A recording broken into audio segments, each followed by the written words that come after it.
Well, what comes up must go down. So here we are going down.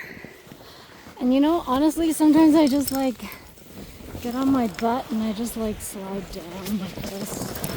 It's kind of fun. Kind of like being a kid all over again. A 50-year-old kid. Hey! Yeah, good job, guys. Yep, that's what snow pants are for. Good girl. Good boy, Milo. Good boy, Hugo.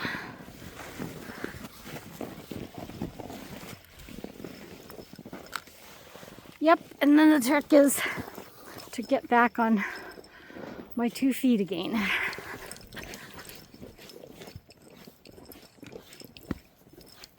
It's actually, it's super fun sometimes when there's fresh snow.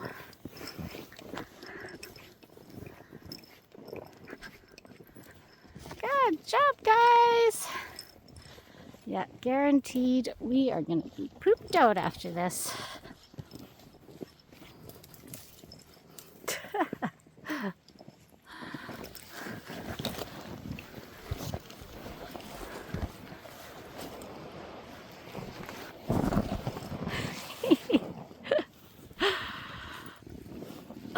Yeah, the thing with it being around this temperature and snow is like it gets in their paws sometimes.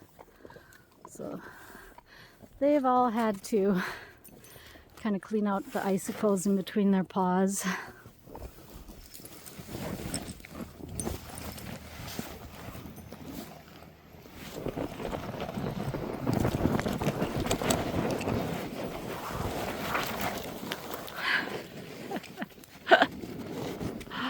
Good job, guys.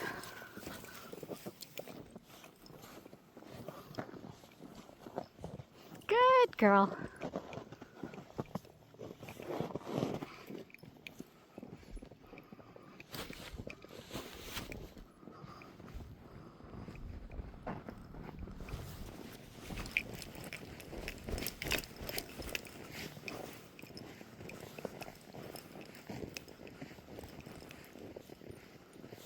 Good job, guys.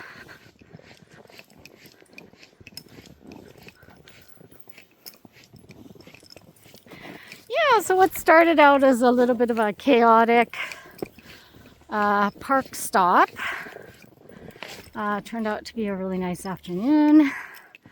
Yeah, so I don't think I said anything yet in these videos, but our first attempt today at the park was my original plan was to go to Lauderdale again and see how Zara does, see if she's improved and stuff. But then once we got there, the dogs, all of them, were super barky in the van, and there was a dog that was triggering them. So, and the dog that was triggering them was inside the park, and we're parked beside the park, like beside the fence. And so every time I open the door, I make sure I kind of am blocking it for the most part. And then I tell them stay, and they're supposed to listen, and they do for the most part. But of course, Zara's new, so she's trying to butt her way out, and I'm trying to stop her. And Chewy took that opportunity, and he kind of jumped over my blockade and went towards the fence, towards the dog that was triggering him and barking, and anyways, and I couldn't have that, and I couldn't let that be okay and be a norm, especially for Chewy, because if he gets away with it and I'm just like, you know, no, you're not supposed to do that, let's get into the park now, then if I allowed him to get away with that, then what happens is he will do that again, because he still got to go to the park. There was not any real consequence to his actions. So right away I went and I got him, and you know, I sternly said, like, nope, you don't do that, you don't jump out of the van, you need to stay. Got in the van, shut the door, went back home. They were all quiet on the way back. They knew, they knew they were misbehaving. They knew they were being very barky, not listening very well. So we went back home and we chilled for a little bit at home. And then after about, I think, close to an hour, we started heading out again. And, you know, so one of the things I do, and I don't know if, like, I don't know, I just do it because it seems to work with me, is I kind of go do a bit of training with them. So I would call them over. I would ask them to sit. I would ask them to lay down, just to kind of refresh, right? Like, it's kind of like, hey guys, you know what? I'm still in charge, even though I'm a super nice person. I treat you well. I give you good treats, but you still need to listen to me. And so we did that. We did a bit of training in the house, and then, you know, and part of the training, like part of them listening and laying down, especially, because some dogs have a hard time with that. Part of them laying down is saying, okay, you know, like I trust you, I respect you, I will listen to you. To me, it's not a power trip. It could be a power trip depending on what your intent is and how you go about it. For me, it was definitely not a power trip. It was a, hey, I need you guys to listen to me when we're out. You know, for me, it's all about safety. So, and I mean, you know, and they know that. Like, they'll know when it's like a power struggle. Okay. Yeah, see, I'm not liking how Chewy's a little too, like, I'm thinking, I wonder if there's like coyotes, because sometimes along here there are coyotes. So I think we're gonna head back just in case.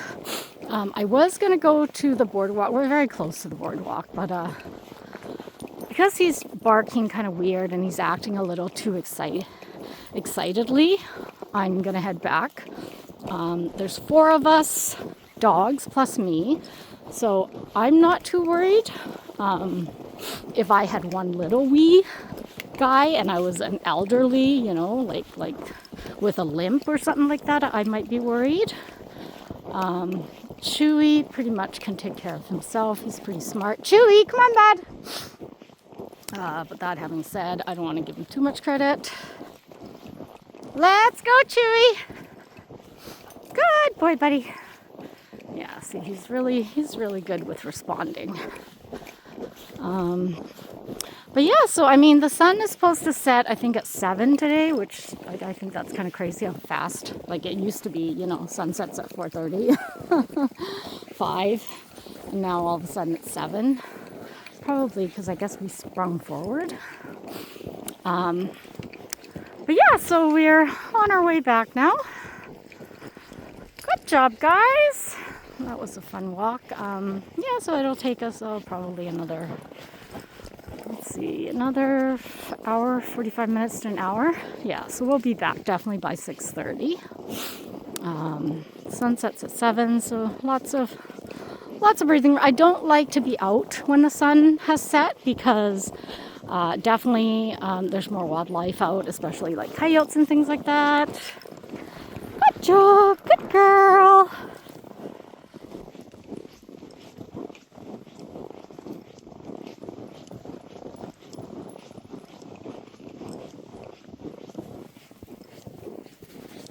Good boy, Hugo.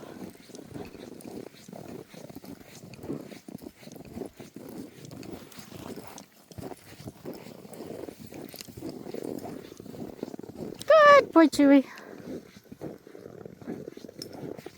Good boy, buddy.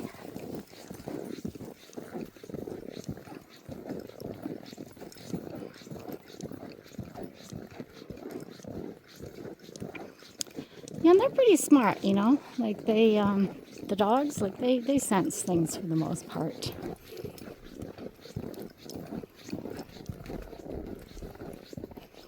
Good boy, Milo. Good boy, bud.